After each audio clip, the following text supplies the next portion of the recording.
And I wish that more people got to experience that of just what good exists in the world outside of the boxes that we've put ourselves in. And I know that I'm getting emotional because I know that this is like part of the work that I'm meant to do in the planet. What does that mean? I don't even know, but it was cool. Hi, friend. Welcome to Gather in Growth, a show created for passionate, growth-focused rural women like you. From mindset work and building strong habits to exploring the unique joys and challenges of living rural, this is a show to leave you feeling joyful, inspired, and a little less alone. Together, we're on a journey of reaching for the most confident, healthy, and authentic version of ourselves, and I'm forever grateful to have you by my side. Whether you're currently running on a back road, shuffling kids to town, hopping along for a tractor ride, or 3 loads deep into folding laundry, grab yourself a nice coffee and let's dive in. Hello, and welcome back to Gather in Growth. I am coming at you on the tail end, or I guess on the other side of a very impulsive trip that our family took over the weekend to Lexington, Kentucky. Interestingly enough, my brother and I both grew up in town, in what I thought was a small town, but in the Southern Illinois metro East St. Louis area, not connected to agriculture whatsoever. But here I am on Andrew's farm. We grow corn and soybeans, and my brother ended up in Lexington in the thoroughbred racing industry. He owns a horse farm. Right now they have, 35 or 40 horses that ultimately they are raising and breeding to end up on the racing circuit, which is just a whole world I am learning so much about. It is freaking fascinating. Absolutely fascinating. But anyway, so we haven't been down in a few years because it is a 7.5 hour drive. And if you have kids, you know that a 7.5 hour drive turns into an 8, 9, 10 hour drive experience really quickly. So we have just not fully committed to that in a while. And how this all began is last week, I had several people be like, oh, what are you guys up to this weekend? Holiday weekend. Where are you guys going? What are you doing? And I'm like, I don't know. Like Andrew and I both being self-employed, like we just don't need to be aware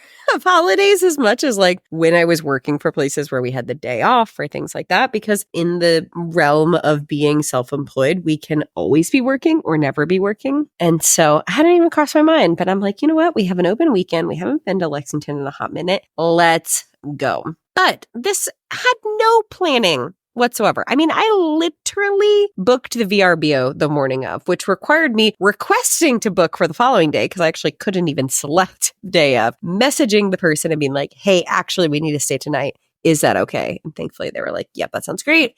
We'll get to that later in the story.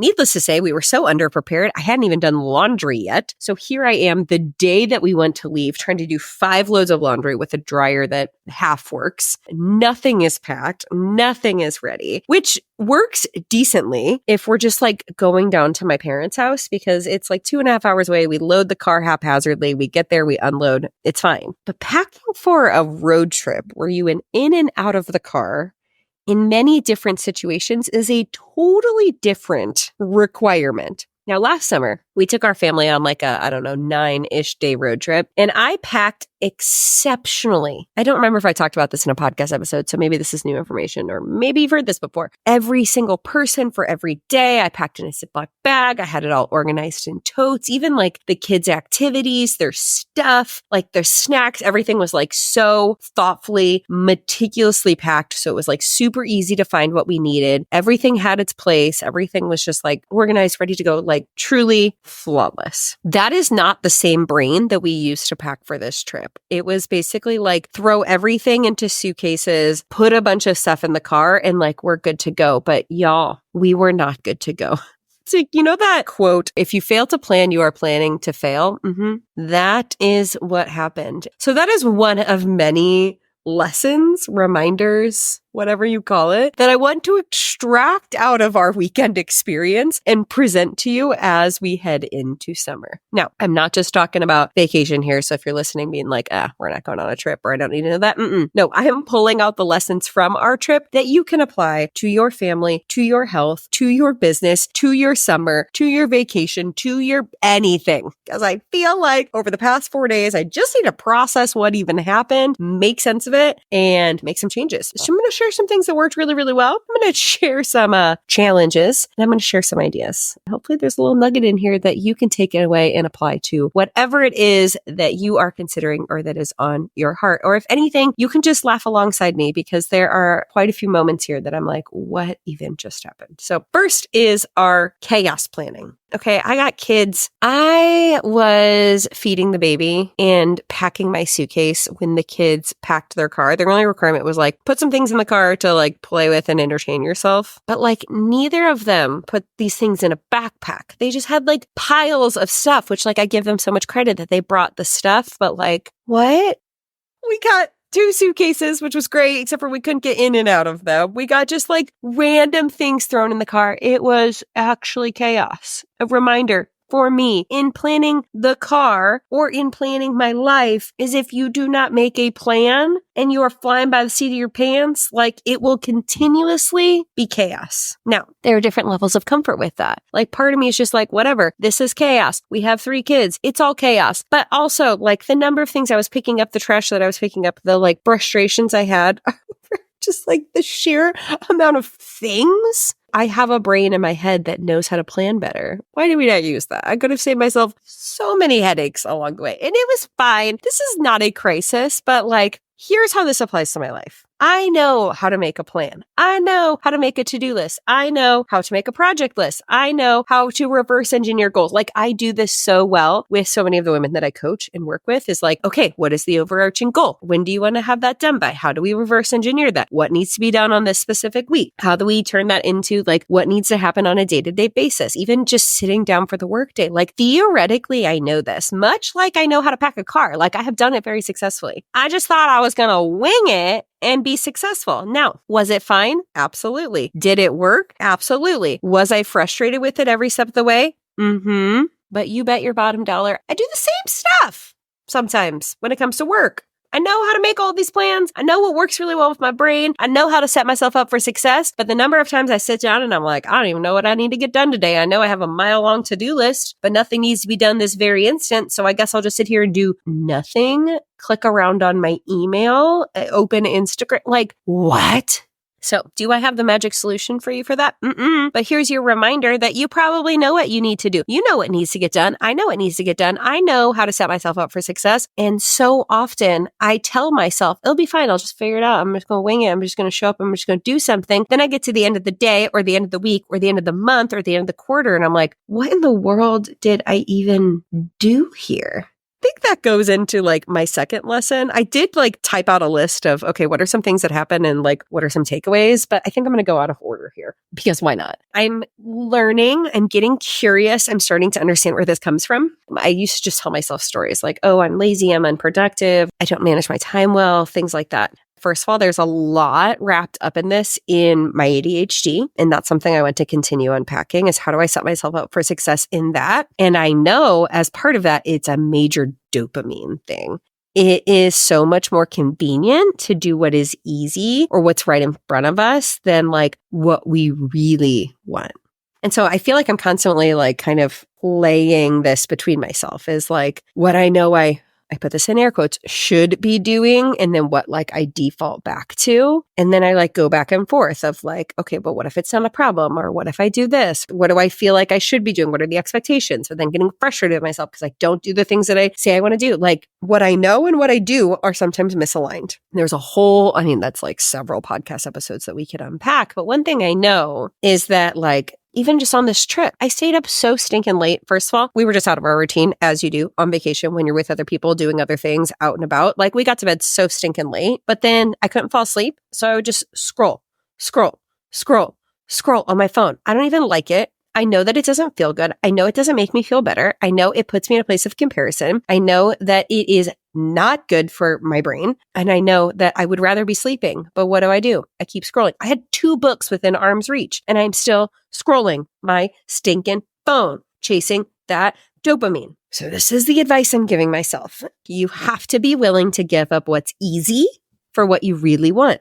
What I really want is sleep. What I really want is to feel good. You have to act the way you want to feel. And I know there's so many more layers to this, right? It's not just as easy as like, I don't want to do this. I want to do this. Like, obviously, that's like goes into so much brain science. That's like goes into all different layers of neurodivergencies and addictions and things like that. Like, theoretically, a lot of addicts, a lot of alcoholics, like, know that something is bad for them, but they do it for a reason rooted in so many other things that we're also not going to get into. But like, it is one of my intentions for this summer to spend less time scrolling the stinking app, especially if I'm not creating on it. Because I've just been at a stage in a place in my life and business where creating content isn't my priority. It doesn't feel as fun, again, dopamine, as it used to. I'm not exactly sure what I want to be creating content around. So I'm just not, which is fine. But then why am I even on this app? I mean, obviously, if I'm messaging, if I'm DMing, I love being on stories. I love having conversations like that. That is different. That is productive. That is something very life-giving. That is good for my business. That is good for my relationships. That is great. But just like aimlessly scrolling the app, it's not doing me any favors. The other thing that made me think of this is at the end of the weekend, I'm like, what would I even do? Like, I was in all of these beautiful places. I was in Kentucky. We were at the farm. I understand I have kids. I'm wrangling them. I have a baby, all of these things. But like, why did I not pack better shoes to like go roam around in the forest? Walk around. Like, what? One of my intentions for this summer is to spend as much time outside as humanly possible. I am feeling very called right now to like be in the forest, like be in nature. We literally have trees in a creek, not quite in our backyard. It's like our backyard has some trees. We're planting more. We have a field that we farm. And then beyond that is like an actual creek with actual trees. Like, why am I not going out there and spending time in a place that I know is going to make me feel good? Like, I'm feeling so called to like the wildness of nature. I don't know. Maybe it's because I'm reading this book. What's it called? The Wild Woman Archetype, something like that. Right as I was finishing college, I got really interested in the work of Richard Louv. His many, many books, but all about the like vitamin N being nature deficiency and like the importance of us being outside, of our kids being outside, how disconnected we are from the natural world. And I've just been like, yeah, that has always been a part of who I am. Then last week I had a conversation with my friend Sarah for the podcast that's going to be coming out in a few weeks. And we were talking about nervous system regulation. Guys, the number of times that I've been like, go on a walk, go feel fresh air, go move your body, go feel the wind on your face, get outside as a way to like, you know, change your mindset and feel better mentally. Yeah, that's all nervous system regulation. Act the way you want to feel. I don't want to feel like I've been laying on my couch in bed, scrolling my phone all day. I want to feel connected and regulated, full of life and energy. And so in order to feel that way, I need to do the things that make me feel that way. So while we are driving down on Thursday, we are probably 25-ish minutes away from like a pretty major area and in a stretch of the interstate where there's close to nothing, right? I'm sure you can imagine in your mind, somewhere by you, a road trip you've been on where you're like, well, that's where everything was. And we got a solid hour and a half before we get to the next place where anything is, right? And my tire blows out. Explodes. 24 hours prior to that, another tire on my car exploded. I'm telling you, I have never in my life had a vehicle get so many flat tires. Yes, we have replaced all of the tires from different people with different brands. We have paid for like the best of the best. We have realigned the tire. We have done everything. We have taken this to like 3 different auto tire people. And my husband is also a very handy mechanic, like takes care of all their own tractors, all the things. Like there is nothing short of a tiny gremlin in my van who is exploding, popping, slashing my tires. I do not drive on gravel that much on purpose. Yes, I put a lot of miles on my car, but so does everyone. So do we on all of our vehicles. But this van, I'm telling you, literally exploded at baseball practice. We put a brand new one on, not brand new, but a new tire on in the morning. And of course, this is on the side of the interstate at dusk. So the sun is going down. We're on like the bottom of a hill. Like this is not a safe situation. Even Andrew, who is like fearless, Mr. Fix-It, is like, this is not safe. I do not want to be on the side of this road. This is bad timing, bad situation. So he gets out doing his like little thing, putting the donut on. And I'm just like, I am so thankful that I married this man. Like he is so wonderful, blah, blah. So he gets in the car and his immediate is like, is the Walmart tire shop open? No. It is 9 p.m. Nothing is open. So his immediate thought is like, how am I going to fix this? How am I going to get a new tire to fix this? Like, it doesn't even cross his mind that there are like people that people call to like help you with this, like roadside assistance. Cause he's just like, I got to fix this myself. And like, it's 9:00. What are we going to do? So we realize we're like kind of low on options. And he's like, okay, I think there's a gas station up here. I'm just like going to go in and see what they say is a best option. Literally, he walks into the Shell station, makes best friends with everyone in it, as you do. He's like, hey, what should I do? The guy hands him a card, phone number, no name, nothing on it. He calls it. Another truck driver comes up behind him and is like, tell him Chuck's here, blah, blah, blah, blah, blah. Literally, fast friends. This guy invites him to his auto shop in the middle of town that's like, I don't know, 6 miles away, opens it for us to like fix this tire. Not in the middle of the night. It's 9:00, or it's 9:30. At this point, it's dark. I have never been so grateful to have married the husband that I did. So here we are. Andrew like walks in, is taking the tire off. They're getting it all situated. The kids are all like helping and learning, and looking back on it, it ended up being like stressful for us as parents. So the kids are like, this is so fun. Like we get to go to this shop. And then afterwards we like got them like whatever snack they wanted at the gas station. And like, honestly, worst case scenario, but like, is that the thing my kids are going to talk about in relationship to this trip forever? Absolutely. And the way that we handled it of like, okay, this is really stressful. This is literally worst case scenario timing. We have 3 kids in the car. We don't know what to do, but like we are calm. We are figuring this out. Like how we handle our stress matters. You know, I think back to when our house flooded. You can go back and listen to the episode. I don't remember the number, but it's like shit happens, mindset matters, that episode. Bad things, inconvenient things, stressful things, overwhelming things are going to happen. That is a fact of life. And the way that we respond to them and the way that we navigate them makes a difference and an impact on the way that we and our partners and our kids and the people around us experience them. Yeah, it's not like we were like, yay, the tire is flat, but like, here are the facts. This is really stressful. This is hard. Here's what we're going to do. How are we going to make a plan? Who are we going to get connected to? How are we going to move forward? Looking back on it, like I am so proud of the way that we handled that. And it turned into a memory that our kids are always going to talk about. And we were able to joke about all weekend long. Are we still stressed about it? Yeah, honestly, like, do we need to sell this fan? I actually don't. We have fixed everything we could possibly fix. What is wrong with it? I don't know.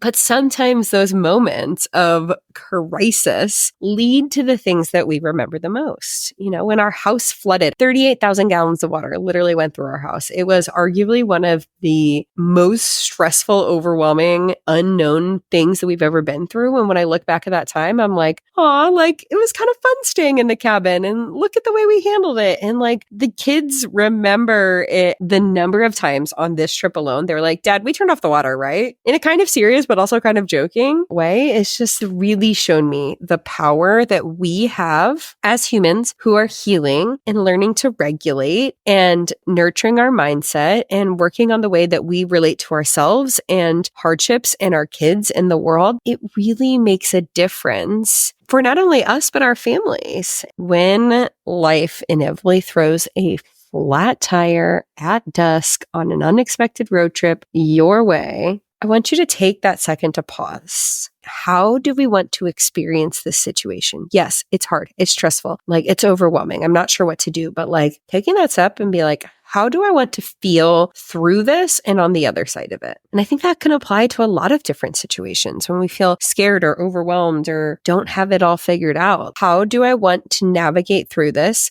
Who can I have help me navigate through this? How do I want to be in relationship with the people around me through this? So that it is less of a mountain and a valley situation and more of just like an ebb and flow of life, which really feeds into my next point of we are the model for our kids. This is something I've been thinking about a lot recently, probably because of the stuff I've been scrolling on social media, right? Because it always serves you what you happen to be thinking about. But I think we have a lot of ideas and expectations around what we wish that our kids would do or not do and how we want them to experience the world. So much of what we do is rooted in our intentions. But I think is what is even more powerful than that is like what we are modeling in real time. This is a question I get pretty often, or a conversation that comes up is like, okay, I am a person who is like, quote unquote, doing the work. I am healing. I am growing. I'm investing in my personal development. I'm understanding my emotions. I'm learning to sit with them and feel with them and experience them. Like I am, learning about myself and how to trust my intuition, all of that. How do I help my kids?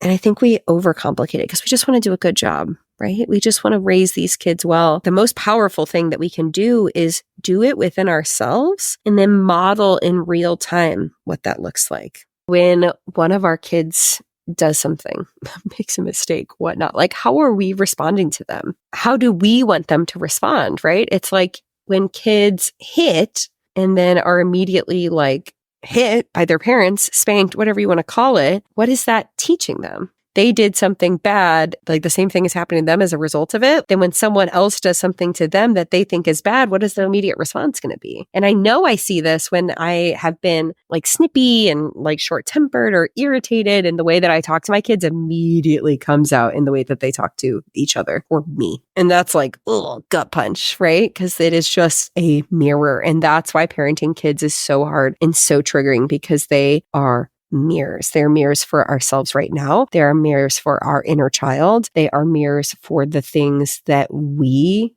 struggled with as kids. Like, take a second to notice the next time one of your kids is really triggering you, making you feel dysregulated, like making you upset, angry, frustrated. Are they doing something that you were punished in a certain way for, or you were shamed for when you were a child? It hurts. It's hard. Like, the hardest work that we'll ever do is reparenting ourselves as we parent our children. And over the weekend, I had a moment where everyone was frustrated, right? We'd been in the car way too long. It was when we were coming home, and one of my kids was just like beside himself. And it was like about something that was like completely unrelated to anything. And I immediately was like, this isn't actually about that. You are tired, hungry, cranky, overwhelmed, overstimulated, exhausted. He was in a state of dysregulation, and I could recognize it now because I know him, I know me, I know how this works. How do I help him feel re-regulated? Because I could not talk him through it. I could have shamed him into acting differently, but that's not actually solving the problem. That's not re-regulating his nervous system. So we're at a truck stop. My daughter and I got out and went to the bathroom. I came back. He was still upset. And I was like, you know what we need? Let's go on a walk. Let's feel some fresh air. Let's get some sunshine. And so 2 kids in hand, baby was his dad, walked across the like trucker lot path and found a grassy area, and then found some concrete and sat on the ground, and he sat in my lap. He's at the age, he's 7 now, where we were explicitly talking about nervous system regulation. And I was like, guys, I just learned the name for this. Like, this is something I've always known has been good for me, but like, did you know that when you touch the grass, that there's energetic forces that help calm your body down? And we were talking about like even concrete, like whether you're touching it with your hands or your body or your feet, like that changes the way you feel. Getting fresh air, getting sunshine, moving your body, like that literally on a biological level in your body changes the way you feel. And so we were talking about when we feel upset, when we feel anxious, when we feel frustrated, when we want to cry and we don't even know why, it's because we're in a state of dysregulation in one way or another. And they are no different than I. It's why, have you guys ever heard the quote, like, take them outside or put them in water?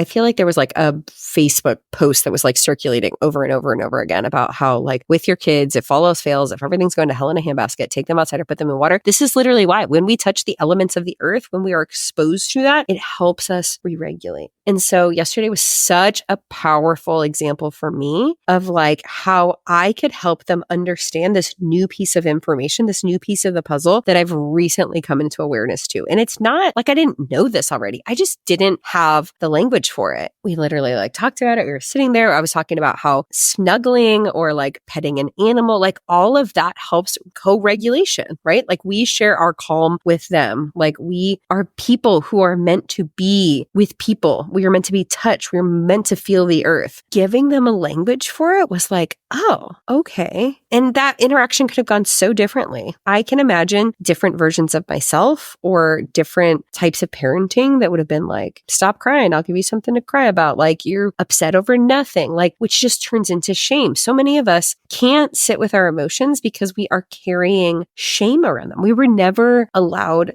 to feel them fully. And I don't know about you, I am a person who feels things deeply, and I always have been. And I distinctly remember so much with not cruel intentions, but being treated or talked to a certain way with like my feelings is the butt of the joke. My cousin got me a shirt. It ended up being my favorite shirt for a long time, where it said drama queen instead of Dairy Queen. It like looked like the Dairy Queen symbol, but said drama queen, because I always just felt things at such a dramatic level. And so the most healing and hard thing for me as a mom has been learning and understanding what to do when my kids are having the big feelings that I felt like I wasn't allowed or I was shamed or I was punished for having. And that is not just sadness. That is anger. That is everything in between. We tell our kids we want them to be kind to their friends or to be generous or to share or whatever. But are we modeling that? Are we demonstrating kindness? We want our kids to help us with the things that we think are important. Are we helping them with the things that they think are important? Are we telling them what to do or are we doing things together? It's really powerful. The harder things is now that we are getting to ages that my kids are at where, different kids say different things or different adults or people say or do or treat things in different ways, like helping them understand the context of like, how is that person experiencing the world? Because it may not even be a reflection of what you did or didn't do. And maybe there is, and there is some reflecting and some consideration on how to move forward. But like, what is that person experiencing in their day and in their life? I was on a mastermind call earlier, and someone was sharing about how they were with family over the weekend and how they noticed that there was so much going on with their family around them where normally they would have internalized it. They would have thought, oh, something is wrong with me. Those comments would have really hurt their feelings. They would have just like left feeling so angry or frustrated or hurt. And she was like, I was able to sit and be like, what you are projecting onto me is a reflection of you, not a reflection of me. I am in therapy. I am working. You need the therapy. And the things that you're saying are not rooted in the truth or reality of what I need to change. They are rooted in like the shit that you need to work on. The best thing that you can do, to summarize, to model it for your kids the way you want them to experience the world or how you want them to act is for you to do it yourself. And if you are on your own growth or healing journey, you don't have to be perfect in what this looks like, of just giving your kids the space, the opportunity, and the permission to feel and to meet them where they're at and to listen to their needs and figure out what behavior they are experiencing and what that's actually communicating. And one of the best things I ever heard was behavior is communication. And so sometimes it's just as simple as helping them re-regulate and then moving through it rather than trying to punish or change the way that they're feeling in the moment when they literally can't. It is so much more about us and our regulation. Like so often a kid is dysregulated, the adult gets super dysregulated, and then we like come down on the kid, make them more dysregulated, and then we like punish and shame them for not being regulated when the adult themselves is in a state of dysregulation. This is taking a whole different tangent. I would really love to bring someone on as a guest to talk about this on the podcast and some really concrete strategies and tools. So if you have any recommendations or you know someone personally who you think would be a great fit, hit me up. Okay, let's see. Back to the list. What have we talked about? Planning to fail. Check. Worst moments lead to good memories. Check. Dopamine. Check. What we model for our kids. Check. Ooh, making time for the things that you care about. I was supposed to do an 8-mile run this weekend and I did not. Yes, theoretically, we were running around, we were busy, we were doing all sorts of stuff. We got all sorts of people involved. In order to do those things, someone else has to be responsible for the kids. It just didn't work out, but it also just didn't work out because I never planned for it to work out. It is what it is. It was vacation. It was fine. But on the other side of it, I'm like, wow, I do not feel good in my body. I did not do any of the things I know physically, mentally, and emotionally make me feel good. I never planned for it. I was just like, oh, well, I guess it's not going to happen today. And then that happened 4 days in a row. And once again, how often does that happen? It's like the planning to fail, failing to plan. Whatever you say is your priority, you have to make the time, create the space, make the plan for it. This weekend was a great example of that, even collectively. Like one of Andrew and I's intentions that we set last year when we went away for our goal setting workshop was like, we want to make it a priority as a family to go on adventures, to take our kids to do different things, to be a part of different experiences. And if we never make the time or take the time to go and do it, it's really easy for 1, 2, 6, 12 months to go by without ever having done it. And it doesn't have to be big or fancy and complicated. It doesn't need to be a bajillion hour trek to Lexington. It could be just an afternoon doing something somewhere. Intentions require intentionality. And so if we say it's a priority to take our kids on adventures to do different things, then when the opportunity presents itself, we got to go. Or we need to take a look at the summer, for example, as a whole and be like, what's our bucket list? What do we want to do? Where is that going to fit in? Like when we leave things to happenstance, it just doesn't happen. And again, this doesn't mean big and fancy and complicated. I'm not saying you need to look at your summer and be like, we got to plan a trip to here. We got to plan a trip to here. We got to do this. But like, do you want to go to a certain pool? Put it on the calendar. Do you want to get together with a certain group of friends? Literally put it on the calendar. Do you want to have a bonfire where you roast s'mores? Pick a weekend. And that sounds like, so like, no, we want to be spontaneous and fun. Okay, great. But it's just really easy to get caught up in the day to day. One thing that I would like to do coming back from this trip is like, what are the things that we are going to be like, yes, we did all of the things. And again, it can be as simple as like backyard barbecue, backyard s'more making. But like, when is that going to fit in? What is that going to look like? And so whether it's planning an 8-mile run or family fun, family adventure, how does that fit in? How does that fit into the day? How does that fit into the week? How does that fit into the summer? How does that fit into the year? Otherwise, gosh, it was just, we had the experience of going to a little festival. It was called Diversity, the word diversity, but city instead of SITY, where they brought together people from all over, probably the greater Lexington area. And it was a celebration of all of these different cultures and ways of life and different people. There was, gosh, so many food vendors. Oh, amazing. So many different art booths, different performances of everything you could think of. And it was such a cool experience for our kids because obviously here on the farm, surrounded by corn in small towns, we don't have access to that as easily. Outside of the media that we consume, like there is just not a lot in our immediate vicinity that exposes our kids to things outside of what they know. And that's so important to me. No matter where you live, it's easy to get in a bubble or a vacuum of your own experiences around other people who experience the world in the same way that you do.